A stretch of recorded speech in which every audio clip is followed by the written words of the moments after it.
machine, which, if thoroughly learned and intelligently handled, is a speedy and reliable means of transport under almost all conditions. A motorcycle is made up of a number of parts, each one having its own job. It's a straightforward machine, readily accessible, and certainly not difficult to understand. Let us examine a typical model and get a general idea of how the wheels go round.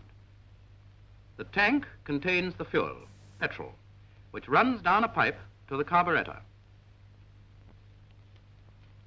From the carburetor, the petrol is sucked into the cylinder, and a current generated by the magneto is sent along an insulated wire, causing a spark in the sparking plug, which ignites the vaporized petrol and air mixture and pushes down the piston inside the cylinder.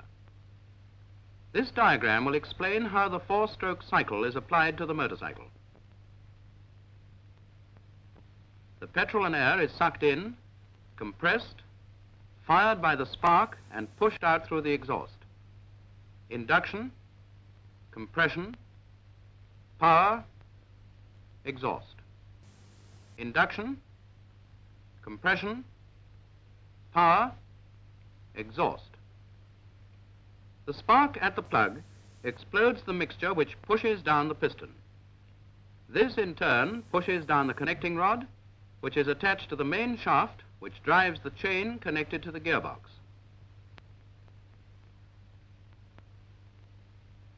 From the gearbox, another chain transmits the power to the rear wheel. That gives you a very elementary idea of the workings of a motorcycle. These movements are controlled from the handlebars, so we'll examine the different controls.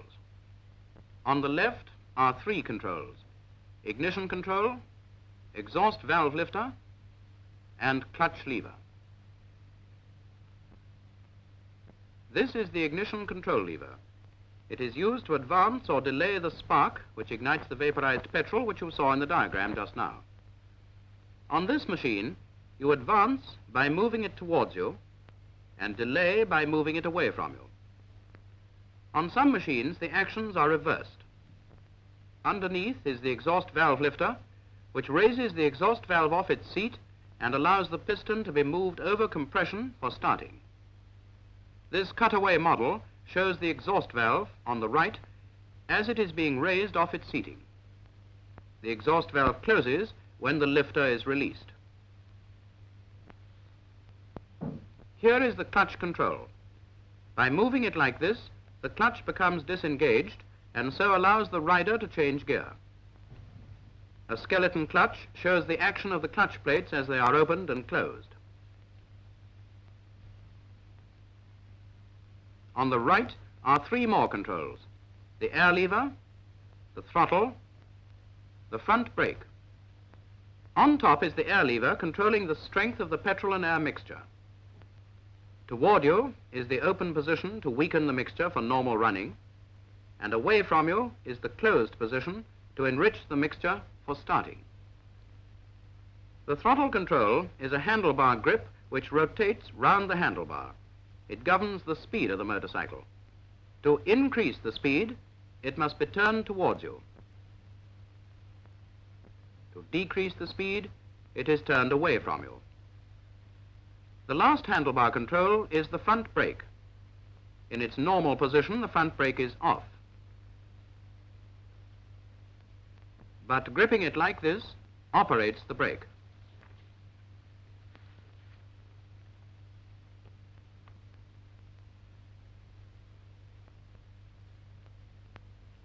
In addition to handlebar controls, there are two others. One is the rear brake pedal. This is operated by depressing it in the direction of the ground, and so operating the rear brake.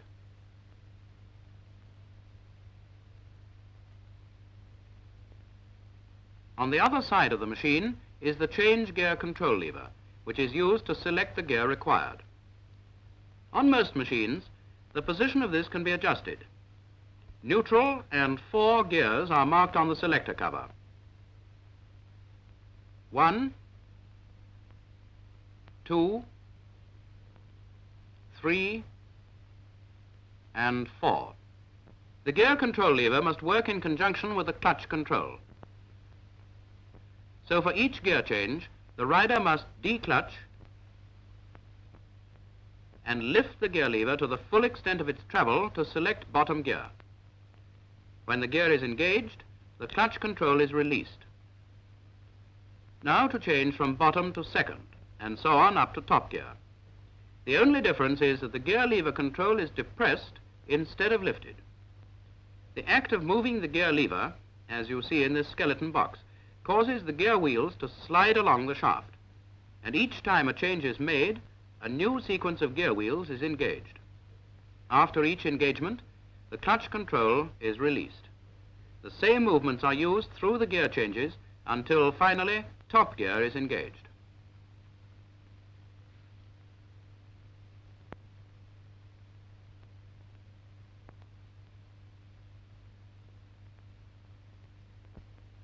Now for changing down.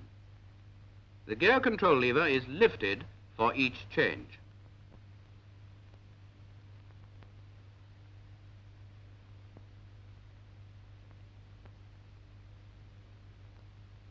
You will notice that the gear lever is moved to the fullest extent of its travel and with the toe of the boot.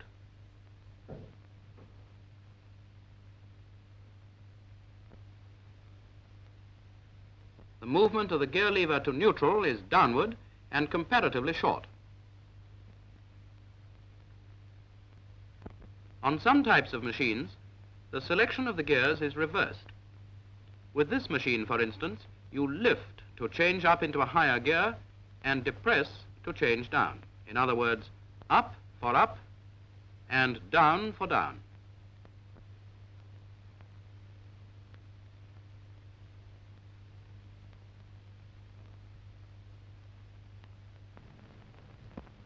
Before we proceed beyond the elementary stages, it must be remembered that all motorcyclists made a similar elementary beginning.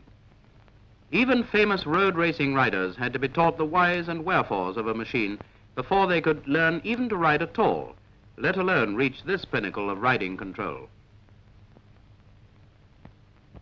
This applies also to expert cross-country trials riders, where control is just as vital. Whether it's racing or trials riding, knowledge and concentration are absolute essentials. The foundations of learning to ride must be well laid.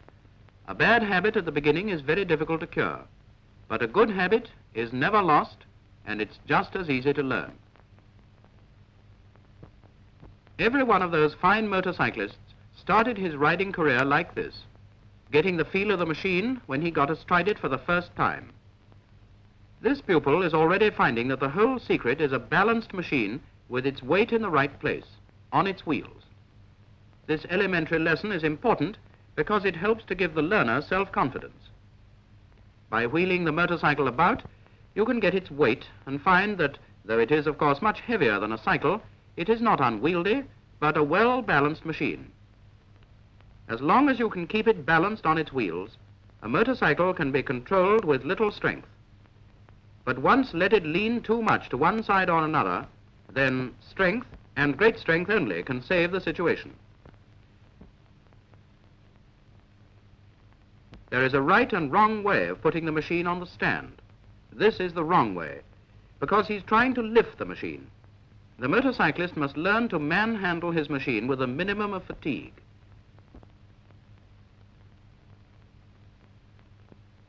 It is so much easier to get behind the machine, hold down the stand with your foot, and pull it onto the stand, as the instructor has shown you. But you must be beside the machine with your right foot in front of the stand to pull it forward off the stand.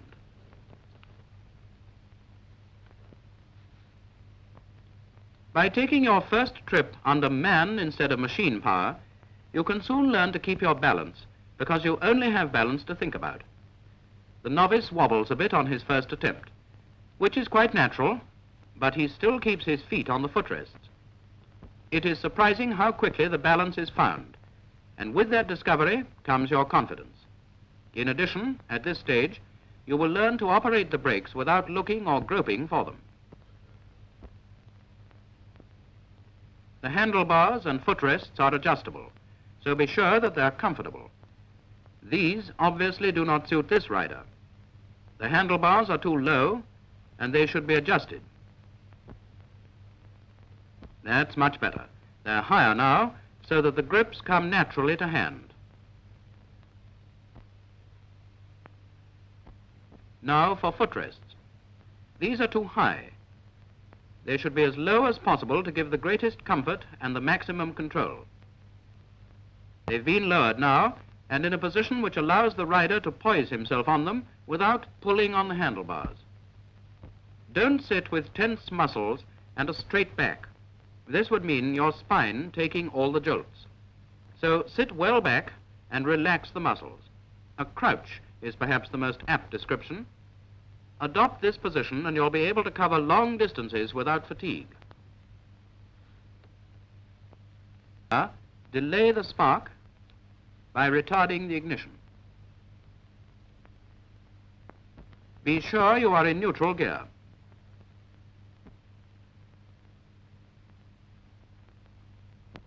The kickstarter is next, so lean the machine against your left thigh.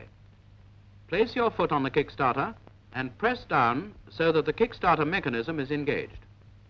Continue to press down kickstarter until compression is felt.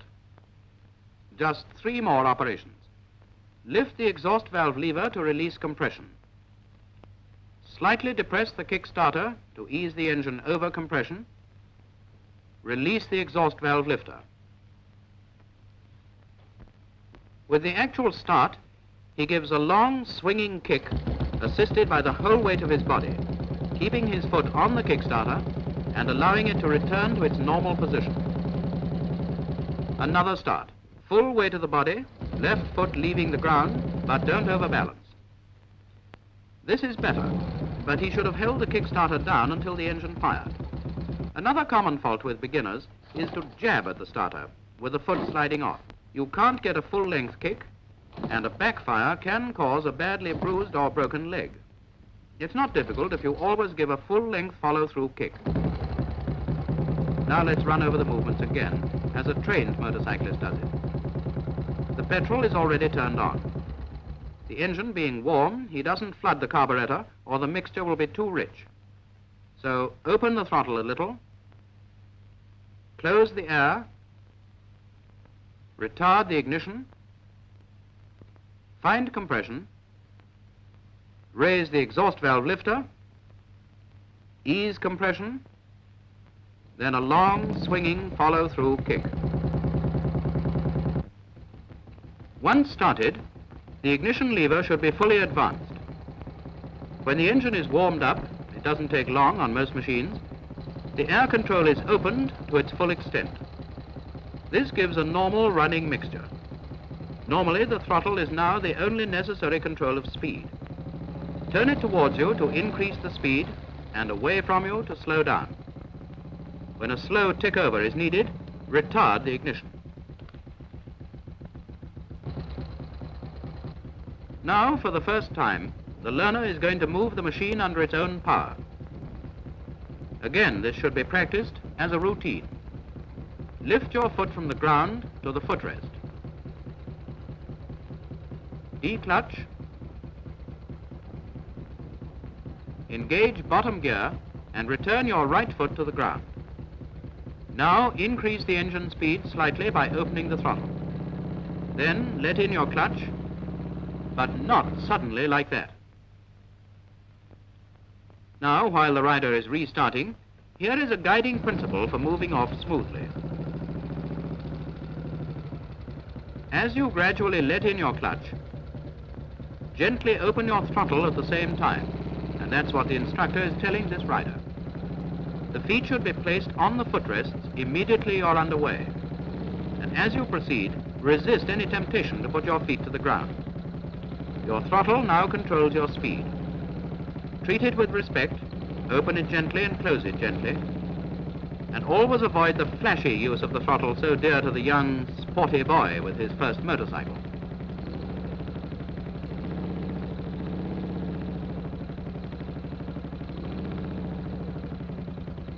When the instructor leaves you, alone in the cold, hard world, keep your confidence.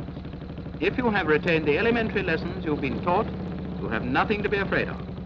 Once you've got balance, try to memorize where the controls are until you can use them all without any effort. Never slip the clutch. It's used only for stopping and starting, and once underway, for gear changing. To stop at such a low speed as this, you declutch and immediately apply both hand and foot brakes together. Then select neutral. The gentleman vanishes. That's what happens to riders who not only miss neutral, but let their clutch in suddenly. Always engage your clutch gradually. A few straight runs with stopping and restarting after each run will give you good practice in the correct use of your controls, and you'll find that their use will become automatic.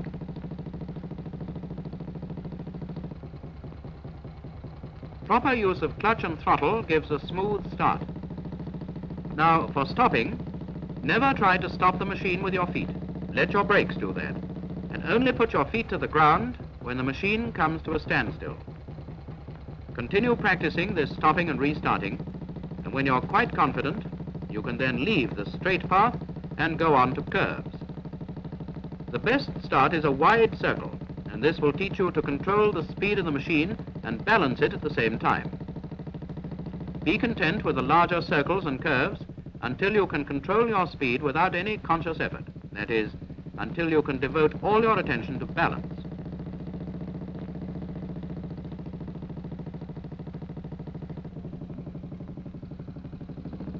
When this stage is reached, progress can be made to smaller circles and figure eights. These smaller figures, by their restricted area, will obviously demand a lower speed, and there'll be the temptation to maintain balance by putting the feet to the ground. This temptation must be mastered, because riding feet up will automatically develop a natural balance, which is one of the main points of successful motorcycling.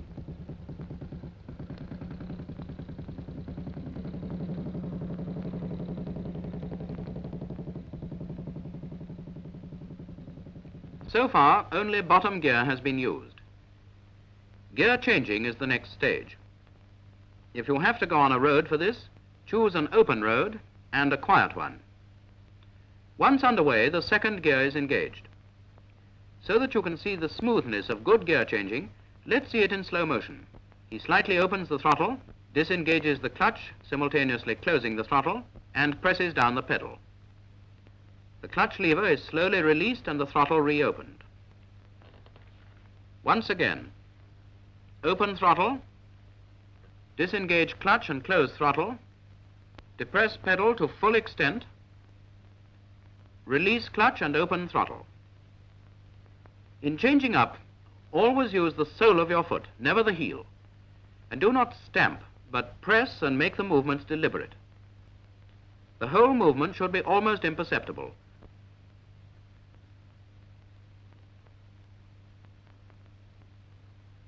All these principles also apply to changing down, the difference being that most movements are reversed. The gear lever, for instance, is raised with the toe of the boot, and this again must be a deliberate lift and not an upward kick. The sequence of changing down is withdraw clutch and open throttle, raise the pedal and release the clutch. See it again. Withdraw clutch and open throttle, raise the pedal and release the clutch. The stop revives an early lesson, both brakes being applied, and you'll notice that his feet come to the ground as he stops, and not before. He also is experienced enough now to select neutral correctly.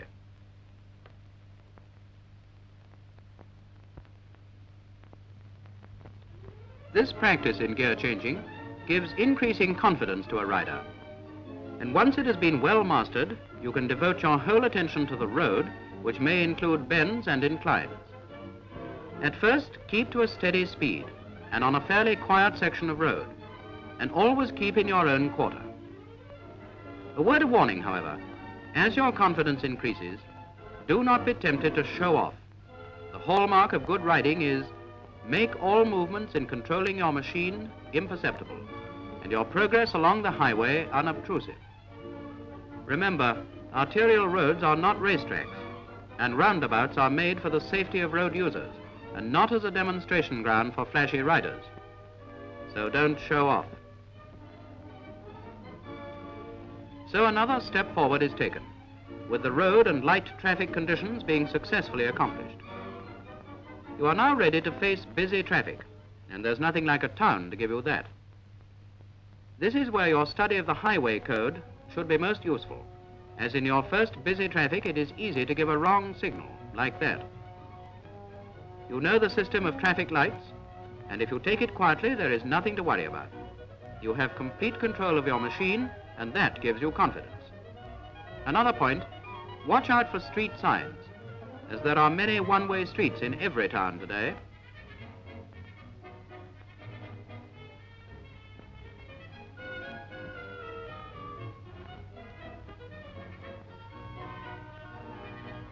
Towns are not always built on the level ground. There are often hilly streets on which you may have to stop. Restarting on a hill is therefore an important lesson, but it's better to learn this in the country. The rider is holding his machine with the front brake. The method of getting away is declutch, select bottom gear, transfer the braking to the rear brake, open the throttle, and as the clutch begins to take up the drive, gradually release the brake. This will give you a clean start. Let's see it again. Hold the machine with the front brake, declutch, select bottom gear, transfer the braking to the rear brake, open the throttle, release the brake as the clutch engages, and away you go up the hill. Another lesson has been learned. We'll get back to the level again and try bends and corners. Always remember this. Your speed must be regulated so that you can pull up well within the distance you can see ahead of you. This is most important when taking corners, and you should always have your machine well under control and ride within the limits of safety. This is how a rider should not take a corner. Take particular notice of the path he takes. He is also traveling too fast, making no allowance for taking the corner. He's a danger to himself and other road users. There is a correct path to take on all bends, and speed must be controlled before the corner is reached. Watch the rider's path this time, and see how he finishes in his own quarter of the road.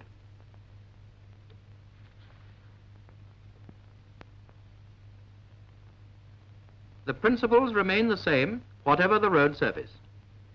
To control your speed on a corner, apply both brakes well before the bend while you're on an even keel. Similarly, a change down should be made before the corner is taken, so that the machine can be driven round it. Now, here are the principles of path shown diagrammatically. For a left-hand bend, the machine should ease toward but not over the center of the road. As it reaches the corner, it is heeled over to the apex of the bend and returned to its own quarter of the road. This means safety. So often, however, the inexperienced rider keeps close to the left-hand side of the road. The result is that he takes the corner blindly, and if going too fast, will shoot over to the wrong side of the road.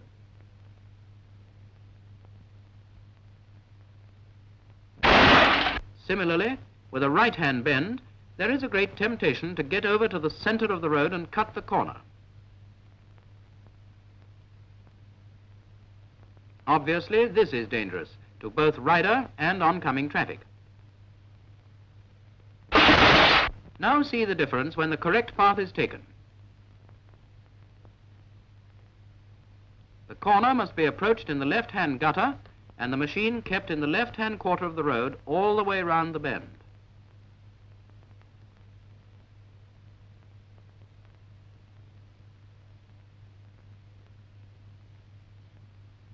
With an S-bend, the principles of cornering remain the same, with this exception. When the initial corner is right-handed, the machine, as already shown, is kept well to the left. But instead of remaining there after taking the corner, it is edged towards the center of the road in preparation for taking the left-hand bend which follows. And that is all there is to safe cornering. Take it easily and deliberately. Practice and experience will enable you to take the correct line and judge the safety limit of all corners. The best way to accomplish this is to follow an experienced rider, and by keeping to his path, you will not only learn correct cornering, but it will add polish to your riding. Sections of 2 to 6 riders will find that by taking it in turn to ride next behind the instructor, much can be learned even in short runs. You too will gain that confidence. Only experience, of course, will teach you many of the things the trained motorcyclist must know. But your practice on actual machines, plus your own keenness, will enable you to take your place amongst the capable and enthusiastic Army riders.